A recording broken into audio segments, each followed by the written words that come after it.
സമസ്ത ഇവിടെ പ്രചരിപ്പിക്കാൻ ഉദ്ദേശിച്ച ആശയ ആദർശം എന്താണോ അത് പിൻപറ്റാത്തവരൊക്കെ പിന്നെ മുർത്തദ്ദുകളാണ്, അതേപോലെ പുത്തൻവാദികളാണ്, മുഷിരിക്കുകളാണ്, കാഫിറുകളാണ് എന്ന നിലയ്ക്ക് ഇത് ഇപ്പോൾ ഇവരെ എന്തുകൊണ്ട് അകറ്റണം? ചാലിയം AP അബൂബക്കർ മുസ്ലിയാർ എഴുതിയ പുസ്തകമാണ്. ഇവരെ എന്തുകൊണ്ട് അകറ്റണം? ഈ പുസ്തകത്തിൻ്റെ ഓരോ പേജുകളിലും നമുക്കിത് കാണാൻ പറ്റും. പിന്നെ നവീനവാദികൾ ഇസ്ലാമിന് ശത്രുക്കൾ തുടങ്ങുന്നത് അങ്ങനെയാണ്. അത് കഴിഞ്ഞിട്ട് ഗ്രന്ഥങ്ങൾ അവർക്ക് കൊടുക്കരുത്, അതേപോലെ വഹാബികൾ പിശാജിൻ്റെ പാർട്ടി, വഹാബികളോട് അനുഭാവം കാണിക്കുന്നവർ എന്ന് പറഞ്ഞിട്ടൊക്കെയാണ് ഇത്. അപ്പോൾ ഇവിടെ ഒരു ഫത്വ നമ്മൾ പ്രത്യേകം എടുത്ത് പറയേണ്ടത്, സമസ്തയുടെ വളരെ പ്രധാനിയായ ഒരു മുഫ്തിയായിരുന്നു അഹമ്മദ് ഷിഹാബുദ്ദീൻ ഷാലിയാത്തി. ഈ ഷാലിയാത്തി ആരാ? ബറേൽവിയുടെ ശിഷ്യനാണ്. അവിടെ മനസ്സിലാക്കണം. റസാഖാൻ ബറേൽവിയുടെ അടുത്ത് പോയി ശിഷ്യത്വം വാങ്ങിയ ആളാണ് ആര്? ഷാലിയാത്തി. ആ ഷാലിയാത്തി ഇവിടെ വന്നിട്ട് ഫത്വ കൊടുത്തത് എല്ലാവരെ പറ്റിയും, അതായത് സമസ്തയല്ലാത്ത എല്ലാവരും, ഇവിടെ കേരളത്തിലുള്ള സമസ്തയല്ലാത്ത എല്ലാ വിഭാഗങ്ങളും അവരോടൊന്നും സലാം പറയാൻ പാടില്ല, അങ്ങനത്തെ കുറേ കാര്യങ്ങൾ ഈ പുസ്തകങ്ങൾ വായിക്കാൻ ഇഷ്ടംപോലെ കാര്യങ്ങളുണ്ട്. ഇത് വലിയ അപകടകരമായി ഒരു പഠിപ്പിച്ചതാണ്. ഇനി മാത്രമല്ല, സമസ്തയുടെ പ്രസിഡന്റായിരുന്ന MA അബ്ദുൽ ഖാദർ മുസ്ലിയാർ, അദ്ദേഹം തെർക്കുൽ മുവാലാത്ത്, ബന്ധവിച്ഛേദം എന്ന ഒരു പുസ്തകം തന്നെ ഈ ഷാലിയാത്തിയുടെ ഫത്വയെ ഒന്നുകൂടി ബലപ്പെടുത്തിക്കൊണ്ട് അദ്ദേഹം എഴുതിയ പുസ്തകം. ഇതൊക്കെ സമസ്തയുടെ പിന്നെ വിൽപ്പന പുസ്തകങ്ങളായി ഇന്നുള്ളതാണ്. തെർക്കുൽ മുവാലാത്തി പുസ്തകം, ബന്ധവിച്ഛേദനം എന്നാണ് ഇതിൻ്റെ പേരെന്നെ. ഇനി അതുമല്ല, ഇത് നാട്ടിക മൂസ മുസ്ലിയാർ, തൗഹീദും ഷിർക്കും, നാട്ടിക മൂസ മുസ്ലിയാർ എഴുതിയ പുസ്തകമാണ്.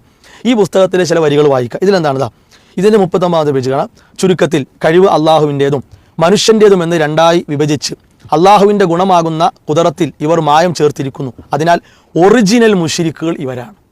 തൗഹീദുള്ളവരെ പറ്റി പറയണേ, അഹ്ലുസുന്ന വൽ ജമാഅയെ അനുധാവനം ചെയ്യുന്നവരെ പറ്റി പറയുന്ന ഒറിജിനൽ മുശ്രിക്കുകൾ ഇവരാണ്. മാത്രവുമല്ല, ഓരോ മനുഷ്യനും സ്വന്തം കഴിവുണ്ടെന്ന് വിശ്വസിക്കുക വഴി കോടിക്കണക്കിന് സൃഷ്ടാക്കളെ അംഗീകരിക്കുന്ന ഇവർ മഹാമുശ്രിക്കുകളാണ്. ഇനിയിപ്പോൾ ഇതിലപ്പുറം എന്താ വേണ്ടു? അപ്പോൾ ഇതൊരിക്കലും ഈ പണി സലഫികൾ ചെയ്യുന്ന പണിയല്ല. തൗഹീദുള്ളവർ ഈ പണിക്ക് പോകൂല. അവരെന്ത് പറയും? സമൂഹത്തിൽ കാണുന്ന ഷിർക്ക്, ഇത് ഷിർക്കാണ്, നിങ്ങൾ ചെയ്യുന്ന കാര്യം ഷിർക്കാണ്, നിങ്ങൾ ചെയ്യുന്ന കാര്യം കുഫറാണ്, നിങ്ങൾ ഈ പറഞ്ഞ വാക്ക് ഷിർക്കിന്റെ വാക്കാണ്, നിങ്ങൾ ഈ ചെയ്ത പണി ഷിർക്കിന്റെ പണിയാണ്. ഈ നിലക്ക് നമ്മൾ പറഞ്ഞു കൊടുക്കുക എന്നതാണ് പിന്നെ ഇവിടെ അഹ്ലുസുന്ന സ്വീകരിച്ചു പോന്നിട്ടുള്ള ഒരു ലൈന്. ഇനി വേറെ, അതാണ് ഇസ്ലാമിന്റെ രീതി, അതാണ്. അപ്പൊ ആ ലൈന് വിട്ടെന്ന് തീർച്ചയായിട്ടും പറഞ്ഞിട്ടുണ്ട്. അത് നമ്മൾ പറഞ്ഞ് എപ്പോഴും പോരുന്ന കാര്യം. അതെ. ഇനി നോക്കൂ, നിങ്ങൾ വേറൊന്ന് വായിക്കാം. സുന്നി വേദി എന്ന് പറഞ്ഞിട്ടൊരു സംഗതി വായിക്കാം. ഇതിൽ കാണാം, പിന്നെ വഹാബികളും മൗദൂദികളും ഖാദിയാന്മാരും അറുത്ത സാധനങ്ങളും നാം തിന്നാൻ പാടില്ലാത്തതാണ്. അതുപോലെ അവർക്ക് സലാം ചൊല്ലുവാനോ മടക്കുവാനോ പാടില്ല. വഹാബികളും മൗദൂദികളും അസ്ലിയായ കാഫിറുകളെക്കാൾ കടുത്ത കാഫിറുകളല്ലേ എന്ന് മുസ്ലിമീങ്ങൾ ചിന്തിച്ചു നോക്കുക. ഇതിപ്പോൾ തിരുത്തിയിട്ടില്ല. ഇതൊക്കെ വളരെ അഭിമാനത്തോടെ ഇപ്പോഴും അവർ പറയാണ്. ഇനി ഒന്നുകൂടി നമ്മൾ ഈ എഴുത്തുകൾ മാത്രം കേൾക്കണ്ട, കുറച്ച് സംസാര ഭാഗം നമ്മൾ കേട്ടാൽ ഒന്നുകൂടി അത് വ്യക്തമാകും.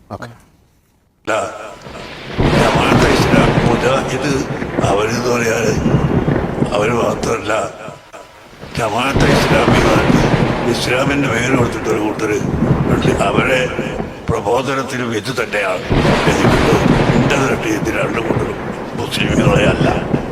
എന്നിട്ട് ബഹുമാനപ്പെട്ട ഔലിയാക്കന്മാരെ നേതാവ് പാടില്ല. അയൽവാസി സലഫി ഉണ്ടെങ്കിൽ കൊടുക്കേണ്ട വെള്ളം അവന് വാങ്ങാൻ വേണ്ട, അവന്റെ പരിപാടിക്ക് പോകണ്ട. അയൽവാസിയായ സലഫി മരിച്ചാൽ അവന്റെ പുറക്ക് പോകണ്ട, അവന്റെ മയ്യത്തെ സംസ്കരണത്തിൽ കൂടണ്ട. സാക്ഷാൽ വാപ്പ വഹാബിയാണെങ്കിൽ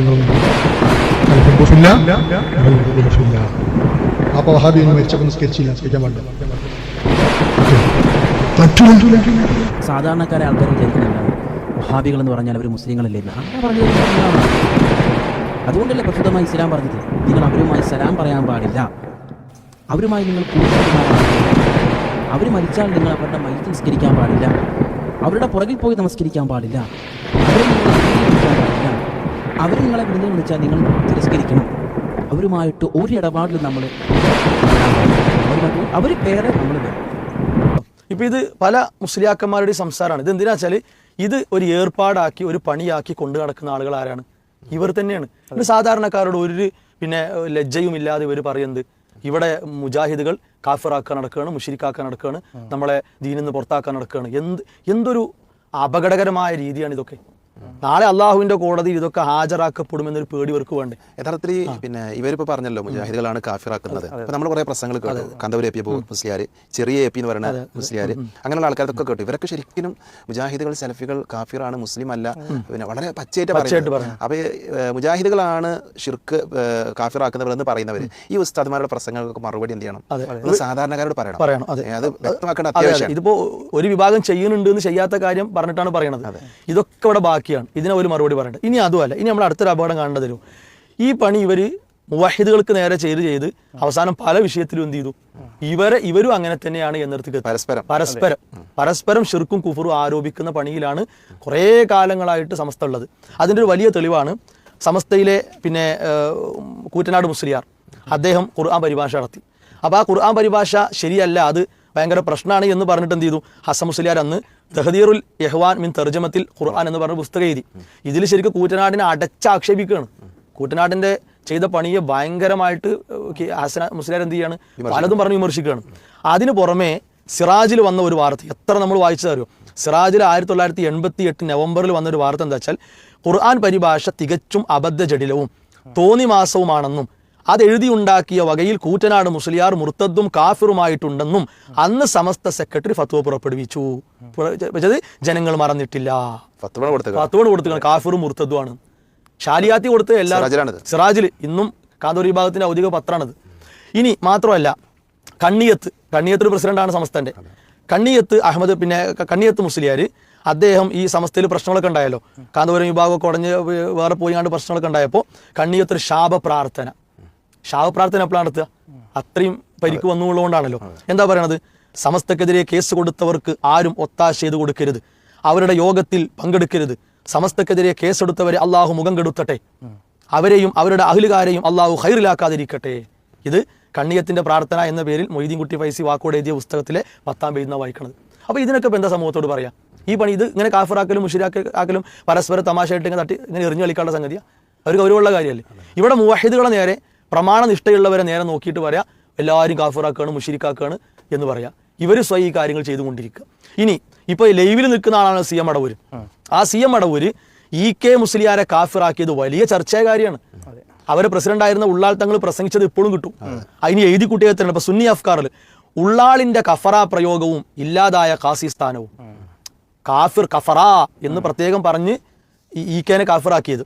ഇത് സത്യധാരയിൽ കുഫർ ആരോപണം അതീവ ഗുരുതരം എന്ന് പറഞ്ഞിട്ടാണ് വേറൊരു വാർത്ത. അതേപോലെ തന്നെ പിന്നെ പല വാർത്തകൾ ഇതുമായി ബന്ധപ്പെട്ട് വന്നത്. പിന്നെ ഉള്ളാൾ തങ്ങളുടെ പ്രസംഗത്തിലെ വിവാദ വിധേയമായ വരികൾ എന്നൊക്കെ പറഞ്ഞിട്ട് അത് അവർക്ക് വിശ്വസിക്കാൻ കഴിയുന്നില്ല എന്നൊക്കെ പറഞ്ഞ് അവരങ്ങോട്ടും ഇങ്ങോട്ടും ചെയ്യുന്ന കാര്യങ്ങൾ. അവസാനം ഇപ്പം എന്താ ഉണ്ടായത്, ഇവിടെ CM മടവൂരിനെ കൊണ്ടുപോയി ഖാലിഖ് സൃഷ്ടാവാക്കാനുള്ള പണിയെടുത്തല്ലോ. ചില ആൾക്കാരത് സമൂഹത്തിൽ പൊട്ടിച്ചല്ലോ. അതിനെപ്പറ്റി ഇവർ പറയുന്നത് ഇപ്പം എന്താണ്, കുഫ്രിലായി, മതഭ്രഷ്ട് വന്നു എന്നൊക്കെയാണ്. ആരെപ്പറ്റി? സമസ്തയിലൂടെ വളർന്നു വന്നവരെ പറ്റിയാണ് ഈ പറയുന്നത്. മതഭ്രഷ്ട് പറ്റി, വഴിദൂരം പിഴച്ചുപോയി. പേരോട് മുസ്ലിയാരൊക്കെ പറഞ്ഞത് എന്താ വെച്ചാൽ ആ നിക്കാഹ് ശരിയാകൂല, എല്ലാ നിലക്കുള്ള കാര്യങ്ങളും പറയേണ്ടി വന്നു. അപ്പം ശരിക്ക് തൗഹീദ് ഉള്ളവരെ വേദനിപ്പിച്ചപ്പോൾ പല നിലക്കും എന്താണ് അതിൻ്റെ ഒരു അപകടം അവർ അനുഭവിച്ചു കൊണ്ടിരിക്കുകയാണ്. നമ്മളിവിടെ ഒക്കെ പറയണത് എന്താ വെച്ചാൽ, ഇസ്ലാം പറഞ്ഞ വിശ്വാസത്തിലേക്ക് ശരിയാം വിധം കടന്നു വന്നാൽ ഇങ്ങനത്തെ പരീക്ഷണങ്ങളിൽ നമ്മൾ അകപ്പെടില്ല. ഇനി ഷെയ്ഖുൽ ഇസ്ലാം മുഹമ്മദ് അബ്ദുൽ വഹാബ് റഹിമഹുള്ളയെ വരെ ഈ വിഷയത്തിൽ ആക്ഷേപിക്കുന്നുണ്ട്. അദ്ദേഹം വലിയ തീവ്രവാദിയാണ്, കുറേ ആളുകളെ കൊന്ന ആളാണ്, പിന്നെ സുന്നികളെ കാഫിറാക്കാനും മുശ്രിക്കാക്കാനും വന്ന്. എന്തിനാണ് ഇവർ നുണങ്ങനെ പറയുന്നത്? അദ്ദേഹം തന്നെ ജീവിച്ചിരിക്കുന്ന കാലഘട്ടത്തിൽ അതിന് കൊടുത്ത മറുപടികളില്ലേ, ആ മറുപടികളൊന്ന് വായിച്ചാൽ പോരെ. ആ മറുപടികളും ഈ ആരോപണങ്ങളും പരലോകത്ത് ഹാജരാക്കപ്പെടൂലേ? ആ ഒരു പേടി ഇവർക്ക് വേണ്ടേ?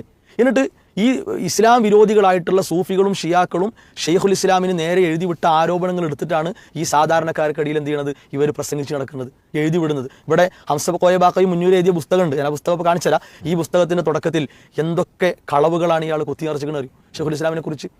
അതുകൊണ്ട് വളരെ ഗൗരവത്തിൽ ഈ വിഷയത്തെ കാണണം. വിശുദ്ധ ഖുർആൻ പറഞ്ഞ വമൻ യക്ഫുർ ബിൽ ഈമാൻ ഫഖദ് ഹബിത അമലുഹു, ഈമാനിൽ നിന്ന് ഒരാൾ വിട്ട് അവിശ്വാസിയായി ഷിർക്കിലും കുഫറിലൊക്കെ പെട്ട് കഴിഞ്ഞാൽ അവൻ്റെ അമല് പൊളിയും. വഹുവ ഫിൽ ആഖിറതി മിനൽ ഖാസിരീൻ, ആഖിറത്തിൽ വലിയ നഷ്ടക്കാരിൽ അവർ പെട്ടുപോവുകയും ചെയ്യും. ഈ പേടി എല്ലാവർക്കും ഉണ്ടാകണം എന്നാണ് ഉണർത്താനുള്ളത്. ഒരിക്കലും നമ്മളത് പിന്നെ നമ്മുടെ ഒരു പണിയായിട്ട് അല്ലെങ്കിൽ നമ്മളങ്ങനെ ചെയ്ത് നടക്കുന്ന ആളുകളായി ഒരിക്കലും സമൂഹത്തിന് അറിയാം. നമ്മുടെ തൗഹീദി പ്രബോധനവും പ്രമാണ നിഷ്ഠയൊക്കെ സാധാരണക്കാർക്ക് അറിയുന്നുണ്ട്. ഇവർക്ക് പിന്നെ എന്താ വെച്ചാൽ അവരെ വരുമാന വഴികൾ മുടങ്ങുമെന്നുള്ളൊരു പേടിയുള്ളത് കൊണ്ട് ഇങ്ങനെ പലതുകൊണ്ട് അവർ ഇറങ്ങും. അപ്പോൾ ഇതാണ് എൻ്റെ വസ്തുത എന്ന് എന്ത് ചെയ്യണം, എല്ലാവരും തിരിച്ചറിയാനാണ് പ്രത്യേകം ഉണർത്താനുള്ളത്. ശരിക്കും സത്യം പറഞ്ഞാൽ ഇങ്ങനെ ഒരു കാഫറാക്കൽ പ്രയോഗം ഇവിടെ സംഭവിച്ചിട്ടുണ്ട്. പക്ഷെ അത് സലഫികളല്ല നടത്തിയിട്ടുള്ളത്. ഈ ആരോപണങ്ങളൊക്കെ പറയുന്ന ഇവരും മുവഹിദുകൾക്കെതിരെയാണ് നടത്തിയിട്ടുള്ളത്. പിന്നീട് ആവശ്യം വന്നപ്പോൾ ഇവർ തന്നെ പരസ്പരം ചെളിവാരി എറിയുന്ന രീതിയിൽ ഇത് നടത്തിയിട്ടുണ്ട് എന്നുള്ളത് നമുക്ക് കാണാൻ സാധിക്കും. ശരിക്കും സലഫികൾ ഒരിക്കലും ആരെയും മുശ്രിക്കാണ്, ഇവർ കാഫിറാണ് എന്ന് പറയാറില്ല. എന്നാൽ അവർ ചെയ്യുന്ന പ്രവൃത്തികളിൽ കുഫറോ അല്ലെങ്കിൽ ഷിർക്കോ ഉണ്ടെങ്കിൽ അത് ചൂണ്ടിക്കാണിക്കും. അത് നസീഹത്താണ്. അത് മുഹമ്മദ് റസൂലുള്ളാഹി സ്വല്ലല്ലാഹു അലൈഹി വസല്ലം ചെയ്ത പണി തന്നെയാണ് നമ്മളും ചെയ്യുന്നത്. അത് ഇനിയും ചെയ്യും, അത് തുടർന്നുകൊണ്ടേയിരിക്കും.